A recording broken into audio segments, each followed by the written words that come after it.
തിരുവനന്തപുരത്ത് എയിംസ് വരണം എന്ന് തന്നെയാണ് എൻ്റെ അഭിപ്രായം. സ്ത്രീ വിഷയം ഉൾപ്പെടെ മറ്റു പല വിഷയങ്ങളും, അതായത് ജനങ്ങളെ നേരിട്ട് ബാധിക്കാത്ത പല വിഷയങ്ങളും ചർച്ച ചെയ്യപ്പെടാറുണ്ട്. അല്ല, BJP അക്കാര്യത്തിൽ വളരെ കൃത്യമായിട്ട് പറഞ്ഞു കഴിഞ്ഞു. ഒരു ട്രൈഫോക്കൽ അപ്രോച്ചാണ് നമ്മൾ. BJPയും RSSും ഒക്കെ താല്പര്യം കാണിക്കുന്നത് വീണ്ടും ഒരു വട്ടം കൂടി LDF സർക്കാർ അധികാരത്തിൽ വന്നാലും കുഴപ്പമില്ല. അല്ലല്ല, അതിൽ വ്യത്യാസമില്ലല്ലോ. ഇവർ രണ്ടുപേരും തമ്മിൽ എന്താ വ്യത്യാസം? ഞങ്ങളില്ലാതെ ഒരു സർക്കാർ കേരളത്തിൽ ഉണ്ടാവില്ല എന്നുള്ള സാഹചര്യം. അത് BJPയുടെ പിന്തുണയില്ല. നാളെ മുന്നണികളൊക്കെ മാറാലോ. K. മുരളീധരനെ എന്ത് വിധേനയും തോൽപ്പിക്കണമെന്ന് BJPയും RSSും ഒക്കെ തീരുമാനമെടുത്തിട്ടുണ്ട് എന്ന് പറയുന്നത്. അങ്ങനെ ഒരു നീക്കം ഏതെങ്കിലും തരത്തിലുണ്ട്?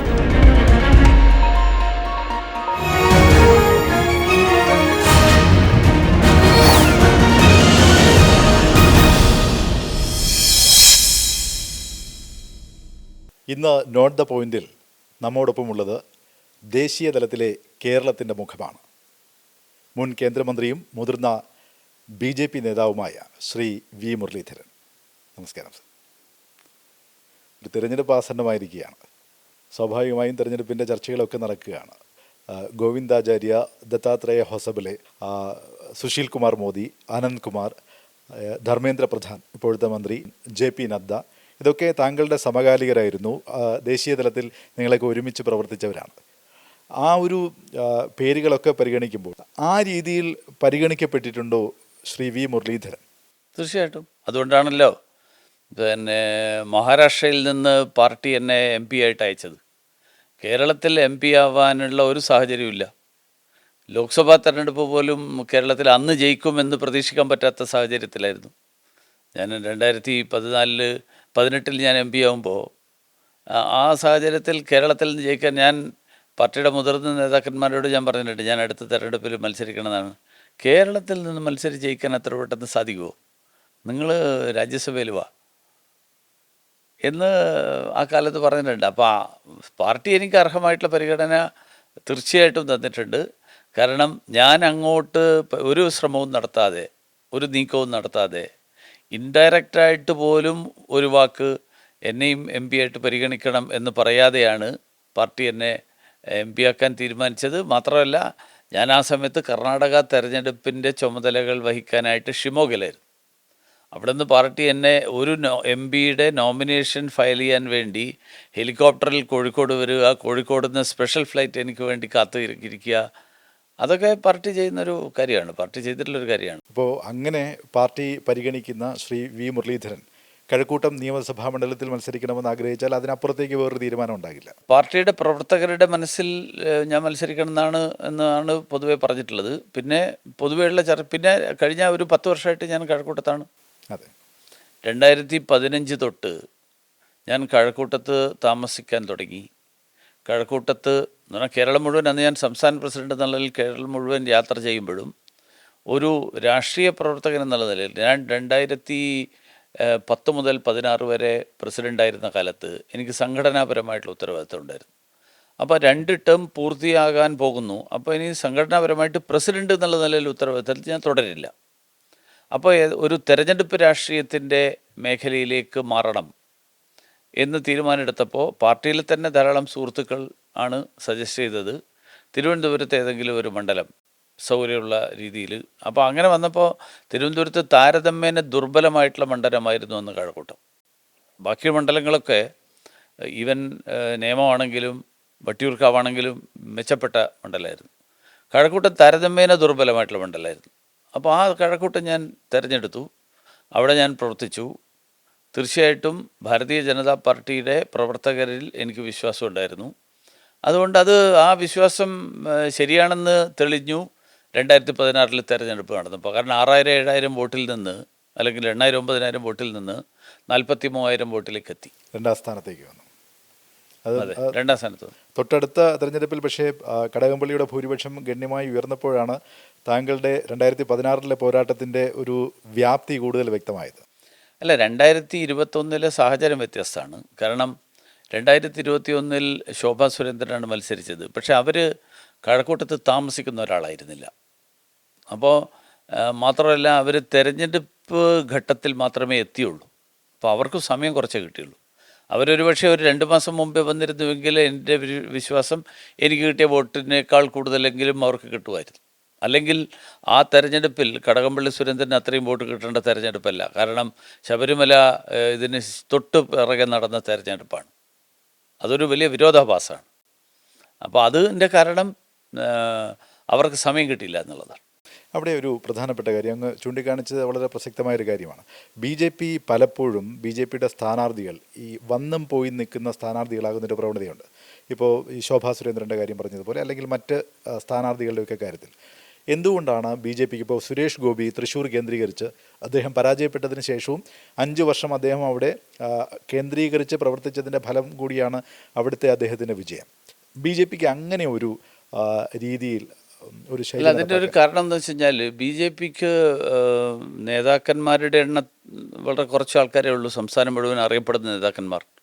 അപ്പോൾ ആ അറിയപ്പെടുന്ന നേതാക്കന്മാരെ എല്ലാ പ്രദേശത്തെയും പാർട്ടി പ്രവർത്തകർ ആഗ്രഹിക്കുന്നത് ഈ അറിയപ്പെടുന്ന നേതാക്കന്മാർ ഞങ്ങളുടെ മണ്ഡലത്തിൽ മത്സരിക്കണം എന്നാണ്. അപ്പോൾ ഈ ഒരു ഘടകമുണ്ട്. അതായത് കേരളത്തിൽ 140 മണ്ഡലങ്ങളിൽ അങ്ങനെയുള്ള തലയെടുപ്പുള്ള നേതാക്കന്മാർ ഇല്ലാത്തതിൻ്റെ ഒരു പോരായ്മ. കാരണം ബി ജെ പി നേതാക്കന്മാർക്ക് അവസരങ്ങൾ, മറ്റു തരത്തിലുള്ള അവസരങ്ങൾ ഇല്ലാതിരുന്നതുകൊണ്ട് പ്രതിപക്ഷത്ത് 3-ാം സ്ഥാനത്ത് നിൽക്കുന്ന പാർട്ടിയുടെ ഒരു നേതാവ്, ആ നേതാവിനെ ജനങ്ങൾ സമീപിക്കേണ്ട ആവശ്യമില്ല അവരുടെ ആവശ്യങ്ങൾക്ക് വേണ്ടിയിട്ട്. ഭരണത്തിലിരിക്കുന്ന CPM-നെയോ ഭരണത്തിലിരിക്കുന്ന കോൺഗ്രസിൻ്റെയോ നേതാക്കന്മാരെ പല കാരണങ്ങൾക്ക് വേണ്ടിയിട്ട് സമീപിക്കും. പ്രതിപക്ഷത്തിരിക്കുമ്പോഴും സമീപിക്കും. കേന്ദ്രത്തിലാണെങ്കിലും കോൺഗ്രസ് ഭരണത്തിൽ 2014 ശേഷം സാഹചര്യത്തിൽ മാറ്റം വന്നു. കേന്ദ്രത്തിൽ ഭാരതീയ ജനതാ പാർട്ടി ഭരണത്തിൽ വന്നു. ഇപ്പോൾ ഇതെല്ലാം പിന്നീടുണ്ടായ സാഹചര്യങ്ങളാണ്. 2014 മുൻപുള്ള കേരളത്തിലെ ഭാരതീയ ജനതാ പാർട്ടി എന്ന് പറഞ്ഞാൽ ആർക്കും ഒരാവശ്യത്തിനും സമീപിക്കേണ്ട ആവശ്യമില്ലാത്ത നേതാക്കന്മാർ. ആ നേതാക്കന്മാരെ അങ്ങോട്ട് പോയിട്ട് ജനങ്ങളോട് പറയണം ഞങ്ങൾ ഇങ്ങനത്തെ കാര്യങ്ങൾ ചെയ്യാം, ഞങ്ങൾ അവിടുത്തെ ജനകീയ പ്രശ്നങ്ങൾ ഉന്നയിക്കുന്നു.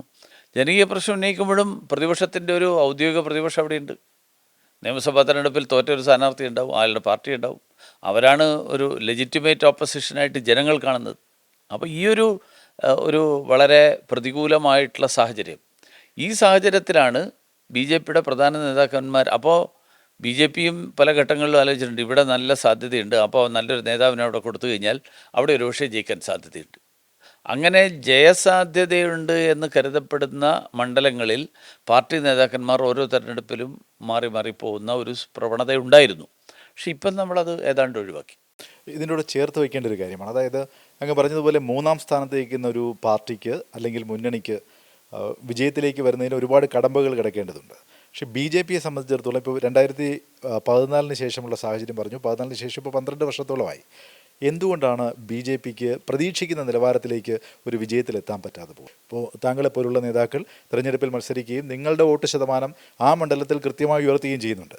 പക്ഷേ അത് മൊത്തത്തിൽ ബി ജെ പിയുടെ ഒരു മികച്ച പ്രകടനമായി മാറ്റാൻ കഴിയാതെ പോകുന്നത് എന്തുകൊണ്ടാണ്? അല്ല, അതിൻ്റെ ഞാൻ ഈ പറഞ്ഞത് തന്നെയാണ് കാരണം. ഒരു ലിമിറ്റഡ് മണ്ഡലങ്ങളിൽ, ഉദാഹരണത്തിന് നിയമസഭ അല്ലെങ്കിൽ ലോക്സഭയുടെ ഇത് കണക്കിലെടുത്തു കഴിഞ്ഞാൽ ഞങ്ങൾ 2-ാം സ്ഥാനത്ത് വരുന്ന മണ്ഡലങ്ങളുടെ എണ്ണം ക്രമമായിട്ട് വർദ്ധിച്ചുകൊണ്ടിരിക്കുകയാണ്.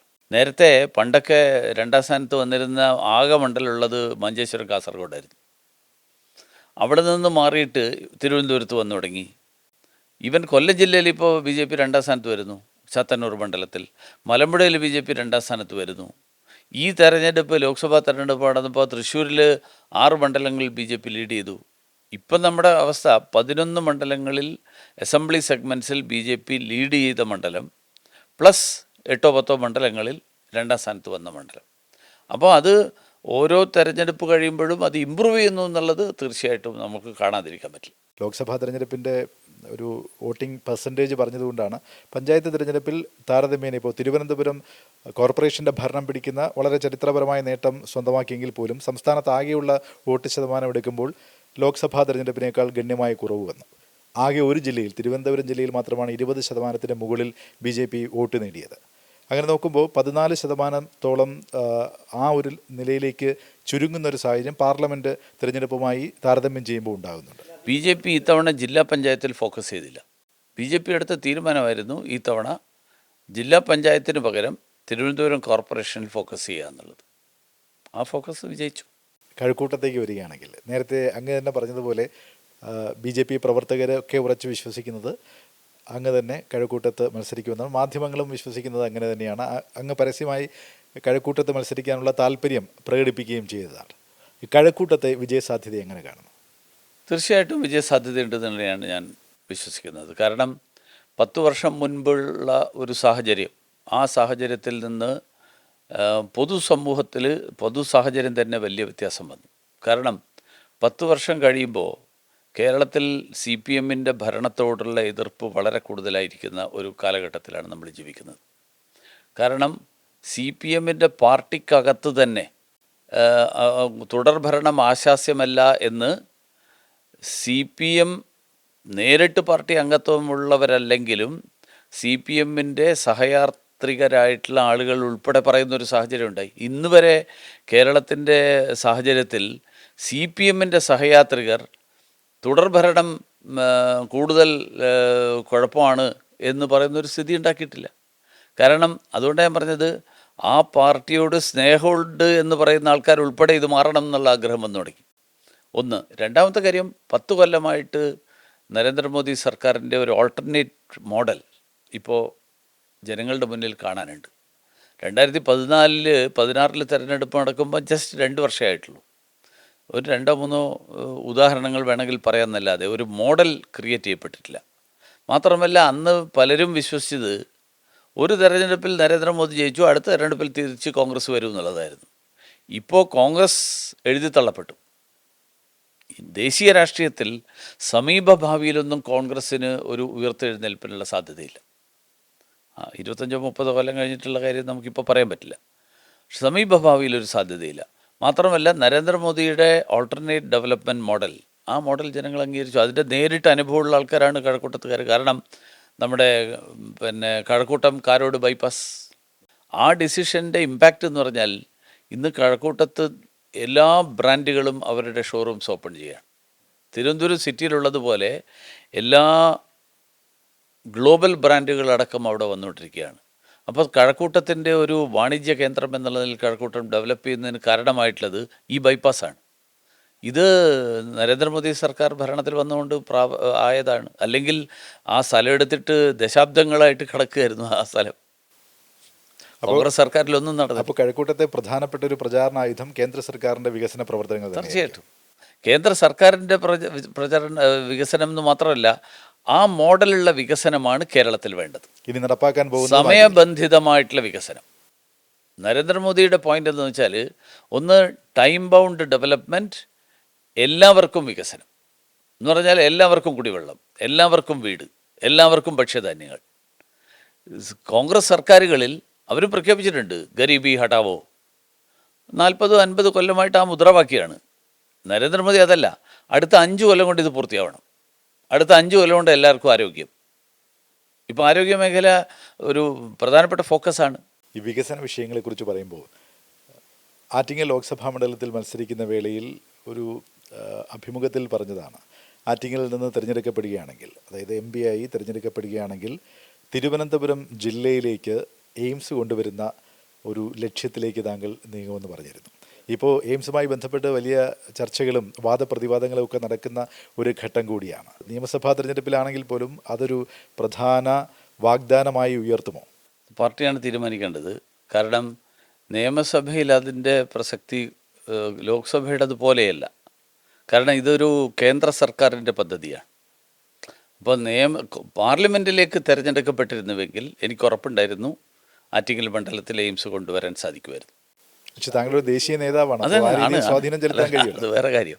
ദേശീയ നേതാവാണെങ്കിലും ഈ നിയമസഭാ തെരഞ്ഞെടുപ്പിൻ്റെ ഇഷ്യൂസ് സെൻട്രൽ ഗവൺമെൻറ്റിൻ്റെ നയങ്ങളോ സെൻട്രൽ ഗവൺമെൻറ്റിന് ചെയ്യാൻ കഴിയുന്ന കാര്യങ്ങളോ അല്ല. അത് സംസ്ഥാന രാഷ്ട്രീയമായിട്ട് ബന്ധപ്പെട്ടിട്ടുള്ളതാണ്. അതുകൊണ്ടാണ് ഞാൻ ആ ഘട്ടത്തിൽ ആറ്റിങ്ങൽ മണ്ഡലത്തിൽ തിരഞ്ഞെടുക്കപ്പെട്ട് കഴിഞ്ഞാൽ എയിംസ് ഞാൻ കൊണ്ടുവരും എന്ന് ഞാൻ ഉറപ്പിച്ച് പറയാൻ കാരണം അതാണ്. എങ്കിലും തിരുവനന്തപുരത്ത് എയിംസ് വരണം എന്ന് തന്നെയാണ് എൻ്റെ അഭിപ്രായം. അക്കാര്യത്തിൽ എനിക്ക് വേറൊരു അഭിപ്രായമില്ല. തിരുവനന്തപുരമാണ് താങ്കൾ ആഗ്രഹിക്കുന്നത്? തീർച്ചയായിട്ടും തിരുവനന്തപുരത്താണ് അതിൻ്റെ ആവശ്യകത. കാരണം ഈ തെക്കൻ കേരളത്തിലുള്ള, തെക്കൻ തമിഴ്നാട്ടിലുള്ള ആളുകൾക്കുൾപ്പെടെ ഈ തിരുവനന്തപുരത്ത് എയിംസ് വരുന്നതിലൂടെ ധാരാളം പ്രയോജനപ്പെടും. തെരഞ്ഞെടുപ്പുകളിൽ പൊതുവെ കാണുന്നൊരു പ്രവണത സ്ത്രീ വിഷയം ഉൾപ്പെടെ മറ്റു പല വിഷയങ്ങളും, അതായത് ജനങ്ങളെ നേരിട്ട് ബാധിക്കാത്ത പല വിഷയങ്ങളും ചർച്ച ചെയ്യപ്പെടാറുണ്ട്. വികസനം മുൻനിർത്തി വോട്ട് തേടുന്നത് വളരെ അപൂർവ കാഴ്ചയായി മാറുന്ന ഒരു കാലഘട്ടത്തിലേക്കാണ് നമ്മൾ പോകുന്നത്. പ്രധാനപ്പെട്ട വിഷയങ്ങൾ, ജനങ്ങളുടെ അടിസ്ഥാന പ്രശ്നങ്ങൾ ചർച്ച ചെയ്യപ്പെടാതെ പോകുന്നൊരു സാഹചര്യം. BJP എന്തായിരിക്കും ഈ നിയമസഭാ തെരഞ്ഞെടുപ്പിൽ? BJP അക്കാര്യത്തിൽ വളരെ കൃത്യമായിട്ട് പറഞ്ഞു കഴിഞ്ഞു. BJP 3 ഒരു ട്രൈഫോക്കൽ അപ്രോച്ചാണ് നമ്മൾ എടുക്കുക. കാരണം ഒരു കാര്യം, ഡെവലപ്മെൻറ്റ് ഡെഫിനറ്റ്ലി ഒരു വിഷയമാണ്. കാരണം കേരളത്തിൽ കഴിഞ്ഞ 68 വർഷമായിട്ട് ഭരണം നടത്തിക്കൊണ്ടിരിക്കുന്ന 2 മുന്നണികൾ, ഈ മുന്നണികളുടെ ഭരണത്തിലാണ് കേരളത്തിൽ നിന്ന് ഇത്രയും ആൾക്കാർ തൊഴിൽ തേടി പുറത്തു പോകേണ്ടി വരുന്ന ഒരു സാഹചര്യം ഉണ്ടാകുന്നത്. ഇത്രയും കുട്ടികൾ വിദ്യാഭ്യാസത്തിന് വേണ്ടിയിട്ട് അന്യ രാജ്യങ്ങളിലും അന്യ സംസ്ഥാനങ്ങളിലും ഒക്കെ പോകേണ്ടി വരുന്ന സാഹചര്യം ഉണ്ടായത്. കാരണം കേരളത്തിൽ അവന്യൂസ് ഇല്ലാത്തതുകൊണ്ട്. ഈവൻ നമുക്ക് കിട്ടുന്ന ഒരു റെമിറ്റൻസ് എക്കോണമി, അത് വളരെ അൺസ്കിൽഡ് ലേബർ പുറത്തു പോയിട്ട് കിട്ടുന്ന വരുമാനമാണ്. അത് സ്കിൽഡ് മാൻ പവർ ആയിരുന്നു എന്നിരിക്കട്ടെ, ഇതിൻ്റെ 4 ഇരട്ടി വരുമാനം കേരളത്തിന് കിട്ടുമായിരുന്നു. കേരളത്തിൻ്റെ ജീവിത നിലവാരം ഇതിൻ്റെ 4 ഇരട്ടി മെച്ചപ്പെട്ടേനെ. അതോടൊപ്പം കേരളത്തിൽ വളർന്നു വരുന്ന ഭീകരവാദവുമായിട്ട് ബന്ധപ്പെട്ടിട്ടുള്ള കാര്യങ്ങൾ, കേരളത്തിൽ നിന്നാണ് സിറിയയിലേക്കും അഫ്ഗാനിസ്ഥാനിലേക്കുമുള്ള റിക്രൂട്ട്മെൻറ്റ് നടക്കുന്നത്. കേരളത്തിലാണ് കേരള സ്റ്റോറി 2 ഇറങ്ങുമ്പോൾ മുഖ്യമന്ത്രി ട്വീറ്റ് ചെയ്യുന്നത്. മുഖ്യമന്ത്രി ട്വീറ്റ് ചെയ്യുന്നതിന് പകരം മുഖ്യമന്ത്രി നിയമപരമായിട്ട് മാർഗ്ഗമാണ് അവലംബിക്കേണ്ടിയിരുന്നത്. ഹൈക്കോടതി കേരള സ്റ്റോറിയുടെ പ്രദർശന അനുമതി നൽകിയതിന് ശേഷം അതിനെതിരായിട്ട് ഭരിക്കുന്ന പാർട്ടിയുടെ യുവജന സംഘടന സമരം ചെയ്യുകയാണ്. എന്ന് പറഞ്ഞാൽ കോടതിയുടെ തീരുമാനത്തിനെതിരായിട്ടാണ് സമരം ചെയ്യുന്നത്. എന്ന് പറഞ്ഞാൽ ഭരണഘടനയ്ക്കെതിരായിട്ടാണ് സമരം ചെയ്യുന്നത്. എന്നിട്ട് പറയുന്നത് ഞങ്ങൾ ഭരണഘടന സംരക്ഷകരാണെന്നാണ്. കാരണം കേരളത്തിൽ ഒരു സമുദായത്തിൻ്റെ വോട്ടിന് വേണ്ടിയിട്ട് എന്തും ചെയ്യാൻ തയ്യാറാണ് എന്നുള്ള ഒരു അപ്രോച്ച്, ആ അപ്രോച്ച് CPM എടുക്കുന്നു. കോൺഗ്രസിനെ സംബന്ധിച്ചോളം കോൺഗ്രസ് ഭരണത്തിൽ വന്നാൽ ലീഗ് നിയന്ത്രിക്കുന്ന ഒരു സർക്കാരായിരിക്കും. ലീഗ് നിയന്ത്രിക്കുന്ന സർക്കാർ എന്ന് പറഞ്ഞാൽ ഇതുപോലെയുള്ള എലിമെൻസിനെയൊക്കെ സപ്പോർട്ട് കിട്ടുന്ന, പരോക്ഷമായിട്ടെങ്കിലും സപ്പോർട്ട് കിട്ടുന്ന ഒരു സാഹചര്യം വരും. അത് വലിയ അപകടകരമായിട്ടുള്ള സാഹചര്യം കേരളത്തിൽ അന്തരീക്ഷത്തിൽ നിൽക്കുന്ന ഒരു വർത്തമാനമാണ്. ഇതിനൊന്നും ഒരു സാധൂകരണമില്ല. അത് ചോദിക്കാമോ എന്ന് പോലും എനിക്കറിയില്ല. എങ്കിലും ഇപ്പോൾ അങ്ങ് പറഞ്ഞതിനോട് ചേർത്ത് വയ്ക്കാവുന്ന ഒരു കാര്യം, ഈ UDF അധികാരത്തിൽ വരുന്നതിനേക്കാൾ BJPയും RSSും ഒക്കെ താല്പര്യം കാണിക്കുന്നത് വീണ്ടും ഒരു വട്ടം കൂടി LDF സർക്കാർ അധികാരത്തിൽ വന്നാലും കുഴപ്പമില്ല. അതിനൊരു ന്യായീകരണമായി പറയുന്നത് ഈ കാരണങ്ങളൊക്കെ തന്നെയാണ്. ഞങ്ങളെ സംബന്ധിച്ച് അല്ലല്ല, അതിൽ വ്യത്യാസമില്ലല്ലോ. ഇവർ രണ്ടുപേരും തമ്മിൽ എന്താ വ്യത്യാസം? ഇവർ പാറശാല വരെയല്ലേ ഈ അഭിപ്രായ വ്യത്യാസമുള്ളൂ. പാറശാല കഴിഞ്ഞാൽ ഇവർ കെട്ടിപ്പിടിക്കുന്ന ആൾക്കാരല്ലേ. അപ്പോൾ ഇവർ തമ്മിൽ ഒരു ആശയപരമായിട്ട് അവർ തമ്മിൽ ഒരു അഭിപ്രായ വ്യത്യാസമില്ല. ഡൽഹി പോകുമ്പോൾ അവർ നരേന്ദ്രമോദിക്കെതിരെ, പാറശാല കഴിഞ്ഞാൽ അവർ രണ്ടുപേരും ഒരുമിച്ച്. ഇവിടെ അവർ എതിർക്കുന്നത് ഇവർ തൽക്കാലം ഭരണം കിട്ടാൻ വേണ്ടിയിട്ട് കാണിക്കുന്ന ഒരു അഭ്യാസം എന്നുള്ളതിനപ്പുറത്ത് ഇവർക്ക് വാസ്തവത്തിൽ ഇവർ തമ്മിൽ ഒരു എതിർപ്പുമില്ല. അതുകൊണ്ട് ഇവരെ വേർതിരിച്ച് കാണേണ്ട ആവശ്യമില്ല. അതുകൊണ്ട് ഞങ്ങളെ സംബന്ധിച്ചോളം കോൺഗ്രസ്സിന് പകരം CPM വന്നാൽ കുറെ കൂടി ബെറ്ററാണ്, അങ്ങനത്തെ ഒരു ചിന്തയില്ല. ഞങ്ങളെ സംബന്ധിച്ചോളം ഈ നാടിന് ഗുണകരമാവുക ഭാരതീയ ജനതാ പാർട്ടി ഭരണത്തിൽ വരുമ്പോൾ മാത്രമാണ് എന്ന് വിശ്വസിക്കുന്ന ആൾക്കാരാണ് ഞങ്ങൾ. BJPക്ക് ഇത്തവണ എത്ര സീറ്റ് കിട്ടുമെന്നാണ് ഒരു ഞങ്ങളില്ലാതെ ഒരു സർക്കാർ കേരളത്തിൽ ഉണ്ടാവില്ല എന്നുള്ള സാഹചര്യം. ഭാരതീയ ജനതാ പാർട്ടിയുടെ പങ്കാളിത്തത്തോടു കൂടിയുള്ള ഭാരതീയ ജനതാ പാർട്ടിയെ ഒഴിവാക്കിക്കൊണ്ട് കേരളത്തിൽ ഏത് സർക്കാർ ഭരിച്ചാലും കേരളത്തിന് ദോഷമാണ്. അതായത് ഇത്തവണ തൂക്കുസഭയായിരിക്കുമെന്നാണ്. അങ്ങനെയൊന്നും ഞാൻ പറയുന്നില്ല. അല്ല, അങ്ങനെ ആയിരിക്കുമല്ലോ. കാരണം BJPയുടെ പിന്തുണ ഇല്ലാതെ BJPയുടെ പിന്തുണ ഇല്ലാതെന്ന് ഞാൻ പറഞ്ഞില്ല. BJP ഇല്ലാത്തൊരു സർക്കാർ, അത് BJPയുടെ പിന്തുണ ഇല്ല. നാളെ മുന്നണികളൊക്കെ മാറാലോ, തൂക്കൊന്നും ആവണ്ട. BJP കൂടെ ഉൾപ്പെടുന്ന ഒരു സർക്കാർ അധികാരത്തിൽ വരുമെന്നാണ്. അതെ, അങ്ങനെ ഒരു സർക്കാർ വരുന്നതിലൂടെയേ കേരളത്തിന് പുരോഗതി സാധ്യമാവുള്ളൂ, കേരളത്തിന് സുരക്ഷിതത്വം കിട്ടുള്ളൂ, കേരളത്തിലെ വികസനം കിട്ടുള്ളൂ, കേരളത്തിലെ വിശ്വാസികൾക്ക് അവരുടെ വിശ്വാസം കാത്തു സൂക്ഷിക്കാൻ കഴിയും എന്നുള്ള ബോധ്യം വരുള്ളൂ. ശബരിമലയിലുള്ള ആ സംഭവങ്ങൾ നടക്കാൻ കാരണം എന്താ? കാരണം നിയമസഭയിൽ BJPക്ക് ഒരു പ്രാതിനിധ്യം ഇല്ലാത്തതുകൊണ്ട്. CPMന് നാസ്തികരാണ്, അവർക്ക് ഇതിലൊന്നും വിശ്വാസമില്ല, അവർക്ക് കൊള്ളയടിക്കുന്നതിലും പ്രശ്നമില്ല. അവർ രക്തസാക്ഷി ഫണ്ട് കൊള്ളയടിക്കുന്ന ആൾക്കാർക്ക് ശബരിമല അയ്യപ്പനെ കൊള്ളയടിക്കുന്നതിൽ അവർക്ക് പേടിക്കേണ്ട കാര്യമില്ല. പക്ഷേ അത് നിയമസഭയിൽ ഉന്നയിക്കാൻ പോലും പ്രതിപക്ഷം തയ്യാറില്ല. ഒരു അടിയന്തര പ്രമേയം പോലും നിയമസഭയിൽ കൊണ്ടുവന്നില്ല പ്രതിപക്ഷം. വെള്ളം ഉണ്ടാക്കി എന്നുള്ളത് ശരി തന്നെ, പക്ഷെ അടിയന്തര പ്രമേയമല്ലേ കൊണ്ടുവരേണ്ടിയിരുന്നത്. സഭാ ചട്ടങ്ങളനുസരിച്ച് സഭ നിർത്തിവെച്ച് ഈ വിഷയം ചർച്ച ചെയ്യണം. അതാണ് അടിയന്തര പ്രമേയത്തിൻ്റെ അർത്ഥം. അത്രയും ഗൗരവമുള്ള വിഷയമാണത്. അത് പ്രതിപക്ഷത്തിന് ഒരിക്കലും തോന്നിയില്ല. BJP കൂടി പങ്കാളിത്തമുള്ള ഒരു സർക്കാർ വരുമെന്ന് പറയുമ്പോൾ അത് എത്രത്തോളം പ്രായോഗികമാണ്? പ്രായോഗികതയുടെ ഒറ്റ പോയിന്റ് ഞാൻ ചോദിക്കുക കാര്യം, 20% താഴെ വോട്ട് മാത്രമാണ് നിലവിലുള്ളത്. അതിനൊരു 30%-ലേക്കെങ്കിലും എത്തിക്കണം. അതാണ് തെറ്റ്. നേരത്തെ പറഞ്ഞല്ലോ, കഴക്കൂട്ടത്ത് വോട്ട് വർദ്ധിച്ചു, ആറ്റിങ്ങൽ വോട്ട് വർദ്ധിച്ചു. ഈ വോട്ട് കേരളത്തിലെ എല്ലാ സ്ഥലത്തുണ്ട്. ചുരുക്കം ചില മണ്ഡലങ്ങൾ ഒഴിച്ച്, ഒരുപക്ഷെ മലപ്പുറത്തെ കുറച്ച് മണ്ഡലങ്ങൾ, ആ മണ്ഡലങ്ങളിൽ ഡെമോഗ്രഫി കാരണം, ആ മണ്ഡലങ്ങളിൽ ലീഗിൻ്റെ സ്വാധീനം കാരണം അവിടെ കുറവായിരിക്കും. അങ്ങനെയുള്ള ചുരുക്കം ചില മണ്ഡലങ്ങൾ ഒഴിച്ചാൽ ഒരു 100-125 മണ്ഡലങ്ങളിൽ BJPക്ക് 30% വോട്ടുണ്ട്. പക്ഷേ ആ വോട്ട് പോൾ ചെയ്യപ്പെടാത്തത് ജനങ്ങൾക്ക് ഒരു ബോധ്യം വന്നില്ല. ഈ ആളെ തിരഞ്ഞെടുത്തു കഴിഞ്ഞാൽ മാറ്റമുണ്ടാവും, ഈ ആൾക്ക് ജയസാധ്യതയുണ്ട് എന്നുള്ള ബോധ്യം. ആ ബോധ്യം വന്നു കഴിഞ്ഞാൽ വോട്ട് കിട്ടും. ഇതിനിടയിൽ കഴിഞ്ഞ ദിവസങ്ങളിൽ വന്നൊരു വാർത്ത, K. മുരളീധരനെ എന്ത് വിധേനയും തോൽപ്പിക്കണമെന്ന് BJPയും RSSും ഒക്കെ തീരുമാനമെടുത്തിട്ടുണ്ട് എന്ന് പറഞ്ഞിട്ട്, അങ്ങനെ ഒരു നീക്കം ഏതെങ്കിലും തരത്തിലുണ്ടോ? അങ്ങനെയൊന്നും ഞാൻ കേട്ടിട്ടില്ല. ഞങ്ങൾ ജയിക്കാൻ വേണ്ടിയിട്ടാണ് ശ്രമിക്കുന്നത്, ആരെങ്കിലും ഒരാൾ തോൽപ്പിക്കാൻ വേണ്ടിയിട്ടല്ല. BJP ജയിക്കണം. വട്ടിയൂർക്കാവിൽ BJPക്ക് ജയിക്കണം, കഴക്കൂട്ടത്ത് BJPക്ക് ജയിക്കണം, നേമത്ത് BJPക്ക് ജയിക്കണം, തിരുവനന്തപുരത്ത് BJPക്ക് ജയിക്കണം. ഇതാണ് BJP ഫോക്കസ്. ആര് എതിർ സ്ഥാനാർത്ഥിയായിട്ട് മത്സരിക്കുന്നു എന്നുള്ളത് ഞങ്ങളെ സംബന്ധിച്ചുള്ള അപ്രസക്തമാണ്. അപ്പം ഞങ്ങൾ ജയിക്കുമ്പോൾ ബാക്കിയുള്ളവർ തോക്കും, നാച്ചുറൽ. താങ്കളുടെ സംഘടനാ രാഷ്ട്രീയ ജീവിതത്തിലേക്ക് വരികയാണെങ്കിൽ 2010 മുതൽ 2015 വരെയുള്ള കാലഘട്ടം കേരളത്തിലെ BJPയുടെ അധ്യക്ഷനായി പ്രവർത്തിച്ച കാലഘട്ടമാണ്. ആ ഒരു പദവിയിലേക്ക് വരുന്നതിന് തൊട്ടു മുമ്പുള്ള സാഹചര്യം വളരെ പ്രധാനപ്പെട്ടതാണ്.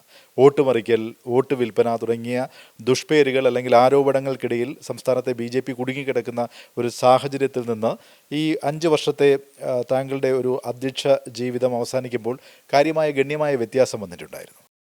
അല്ല, ഈ BJPയുടെ വളർച്ചയുടെ ഓരോ ഘട്ടങ്ങളിൽ BJP പാർട്ടി എന്നുള്ള നിലയിൽ കൂട്ടായിട്ടുള്ള പല തീരുമാനങ്ങളെടുത്തു. 90കളിൽ ഈ പറഞ്ഞ ചില അടവ് നയമെന്നോ അല്ലെങ്കിൽ ഒരു ധാരണ എന്നുള്ളതോ ഒക്കെ പറയാവുന്ന ചില ശ്രമങ്ങൾ നടന്നു. ആ ശ്രമങ്ങൾ വിജയിച്ചില്ല എന്ന് മാത്രമല്ല, അത് പാർട്ടിക്കകത്ത് ധാരാളം ആശാസ്യമല്ലാത്ത കാര്യങ്ങളുണ്ടാക്കി. അത് തിരുത്തണമെങ്കിൽ സംഘടനാപരമായിട്ട് പാർട്ടിയെ ശക്തിപ്പെടുത്തണം, ഒരു വശത്ത്. 2, CPM BJPയുടെ മുഖ്യ ശത്രു, കോൺഗ്രസ് അത്ര ശത്രുവല്ല എന്ന് സാധാരണ BJP പ്രവർത്തകരല്ലാത്ത ആൾക്കാരുണ്ട്, BJP വോട്ടേഴ്സ്, അങ്ങനത്തെ ആളുകളുടെ മനസ്സിലൊരു ധാരണയുണ്ടായിരുന്നു. അതിലൊരു മാറ്റം വരുത്തണം. ഇവർ രണ്ടുപേരും നമുക്ക് ഒരേപോലെ കേരളത്തിനെ സംബന്ധിച്ചിടത്തോളം അപകടകരമായിട്ടുള്ള 2 മുന്നണികളാണ്. ഈ 2 കാര്യങ്ങളിൽ ഫോക്കസ് ചെയ്ത് പ്രവർത്തിക്കാനാണ് ഞങ്ങൾ ആ സമയത്ത് ശ്രമിച്ചത്, 2010 മുതൽ 15 വരെയുള്ള കാലഘട്ടത്തിൽ. എൻ്റെ അഭിപ്രായത്തിൽ അത് ഏതാണ്ട് ഫലപ്രദമായിട്ട് ഞങ്ങൾക്ക് പ്രാവർത്തികമാക്കാനും കഴിഞ്ഞു. അതാണ് 2016 രാജേട്ടൻ്റെ വിജയത്തിലെത്തിയത്. കാരണം 2015 ഡിസംബർ വരെ ഞാൻ പ്രസിഡൻ്റായിരുന്നു. 3 മാസം കഴിഞ്ഞപ്പോഴാണ് തെരഞ്ഞെടുപ്പ് നടന്നത്. അപ്പോൾ ആ ഒരു പ്രവർത്തനം 2016 ആദ്യത്തെ വിജയത്തിന് കാരണമാവുകയും ചെയ്തിട്ടുണ്ട്. അപ്പോൾ അതിനുശേഷം ഇപ്പോൾ BJP പുതിയ ധാരാളം വിഭാഗങ്ങളെ ഒരുമിച്ച് കൂട്ടാൻ വേണ്ടിയിട്ടുള്ള ശ്രമം നടത്തുന്നു. അതും ആവശ്യമാണ് ഇന്നത്തെ കാലഘട്ടത്തിൽ. കാരണം കേരളത്തിലൊരു വലിയ ഭീതി, ഈ പറഞ്ഞ ലീഗിൻ്റെ മേധാവിത്വത്തിനെതിരായിട്ടുള്ള ഭീതി ധാരാളം സമൂഹങ്ങളിലുണ്ട്. ആ സമൂഹങ്ങളെല്ലാവരും ഒരുമിച്ച് വരാൻ വരേണ്ടത് ഒരാവശ്യകത കൂടിയാണ്. അപ്പോൾ ആ ഒരു ശ്രമം സ്വാഭാവികമായിട്ടും BJP തുടർച്ചയായി കേട്ടിരുന്നൊരു വിമർശനമാണ്. അതായത് BJPക്കുള്ളിലെ ഭിന്നത അല്ലെങ്കിൽ വിവിധ വിഭാഗങ്ങൾ എന്നൊക്കെയുള്ള, ഞാൻ ആ വിഭാഗങ്ങളുടെ പേരൊന്നും പറയുന്നില്ല, അങ്ങനെ അതിൻ്റെ താല്പര്യങ്ങളാണ് പൊതുവേ BJPയുടെ പല വിജയത്തെയും തടയപ്പെട്ടത് എന്ന രീതിയിലുള്ള വിമർശനങ്ങൾ വന്നിരുന്നു. നിലവിലെ സാഹചര്യത്തിൽ പോലും അത് കേൾക്കുന്നുണ്ടായിരുന്നു. ശ്രീ രാജീവ് ചന്ദ്രശേഖരനോട് പല കാര്യങ്ങളിലും അഭിപ്രായ വ്യത്യാസമുള്ള മുതിർന്ന നേതാക്കളൊക്കെ ഉണ്ട് എന്ന് പറയുന്നുണ്ട്. എന്താണ് ഇതിലെ സത്യാവസ്ഥ? BJPയെക്കുറിച്ച്, BJPയും കോൺഗ്രസിലും CPMലും ഒക്കെ ഉള്ളതുപോലെ തന്നെ ഒരു പല ഫാക്ഷണൽ വിഭാഗീയ കാര്യങ്ങൾ നടക്കുന്ന ഉള്ളൊരു പാർട്ടിയാണ് എന്ന് ചിത്രീകരിക്കേണ്ടത് CPM-ൻ്റെയും കോൺഗ്രസിൻ്റെയും താല്പര്യമാണ്. കാരണം BJP ഞങ്ങളെപ്പോലെ അല്ലാത്തൊരു പാർട്ടിയാണ് എന്ന് ജനങ്ങൾക്ക് ബോധ്യം വന്നു കഴിഞ്ഞാൽ BJP-യിലേക്ക് ആളുകൾ വരും. അത് വരാതിരിക്കണമെങ്കിൽ ഇങ്ങനെയുള്ള ഒരു ഒരു ഒരു പ്രതിച്ഛായ BJP-യെക്കുറിച്ചും സൃഷ്ടിക്കണം. ആ സൃഷ്ടിക്കാൻ വേണ്ടിയിട്ട് അവർ രണ്ടുപേരും കൂടി ശ്രമിച്ചു കഴിഞ്ഞാൽ കേരളത്തിലെ കഷ്ടിച്ച് 80% ആൾക്കാർ അവരുടെ പിന്തുണക്കുന്ന ആൾക്കാരാണ്. ആ 80% ആൾക്കാർ പിന്തുണക്കുന്ന രണ്ട് പാർട്ടികൾ ഒരുമിച്ച് ചേർന്നിട്ട് ഒരു ശ്രമം നടത്തി കഴിഞ്ഞാൽ അത് തടയാൻ ഞങ്ങൾക്ക് പരിമിതികളുണ്ട്. അത് ഒരു പരിധിവരെ ആ പ്രചാരണം നടക്കുന്നു എന്നുള്ളത് വസ്തുതയാണ്. പക്ഷേ ഞങ്ങളുടെ ഇടയിൽ ആ തരത്തിൽ ഈ വിഭാഗീയത തെരഞ്ഞെടുപ്പിൽ പ്രതികൂലമായിട്ട് ബാധിച്ചു. ഇപ്പോൾ ആറ്റിങ്ങൽ ഞാൻ തോക്കാൻ കാരണമോ ഇവിടെ തിരുവനന്തപുരത്ത് രാജീവ് ചന്ദ്രശേഖർ തോക്കാൻ കാരണമോ ഇതുപോലത്തെ വിഭാഗീയതയാണെന്ന് ആരെങ്കിലും പറഞ്ഞു കഴിഞ്ഞാൽ അത് വസ്തുതകളുമായിട്ട് ഒരു ബന്ധമില്ലാത്ത കാര്യം. BJP-യുടെ ഒരു ദേശീയ നേതാവെന്ന രീതിയിൽ ഈ തെരഞ്ഞെടുപ്പിലെ കുറിച്ച് കേരളത്തിലെ ജനങ്ങളോട് അതുപോലെ തന്നെ കഴക്കൂട്ടം നിയമസഭാ മണ്ഡലത്തിലെ സ്ഥാനാർത്ഥി എന്ന നിലയിൽ അവിടുത്തെ ജനങ്ങളോടും എന്താണ് പറയാനുള്ളത്? കേരളത്തിൽ ഒരു മാറ്റം ഉണ്ടാകേണ്ടതിൻ്റെ ആവശ്യകത കേരളത്തിലെ ജനങ്ങൾ, കഴക്കൂട്ടത്തെ ജനങ്ങൾ തിരിച്ചറിയണം. ആ മാറ്റമുണ്ടാകുന്നതിലൂടെ മാത്രമേ കേരളത്തിനും കഴക്കൂട്ടത്തിനും പുരോഗതി ഉണ്ടാവുകയുള്ളൂ. നമ്മുടെ നാട്ടിലെ ജനങ്ങളുടെ താല്പര്യങ്ങൾ സംരക്ഷിക്കുകയുള്ളൂ. ജനങ്ങൾക്ക് സുരക്ഷിതമായിട്ട് ജീവിക്കാൻ കഴിയുകയുള്ളൂ. ജനങ്ങളുടെ വിശ്വാസം സംരക്ഷിക്കാൻ കഴിയുകയുള്ളൂ. അതിനു വേണ്ടിയിട്ട് വിശ്വാസത്തിന് വേണ്ടി ഒരു വോട്ട്, സുരക്ഷിതത്വത്തിന് വേണ്ടി ഒരു വോട്ട്, വികസനത്തിന് വേണ്ടി ഒരു വോട്ട്. വളരെ നന്ദി. ഇത്രയും നേരം ഞങ്ങളോട് സംസാരിച്ചതിന്, സഹകരിച്ചതിന്. കഴക്കൂട്ടം നിയമസഭാ മണ്ഡലത്തിലെ തിരഞ്ഞെടുപ്പ് പ്രചാരണത്തിന് എല്ലാവിധ ആശംസകളും നേരുന്നു.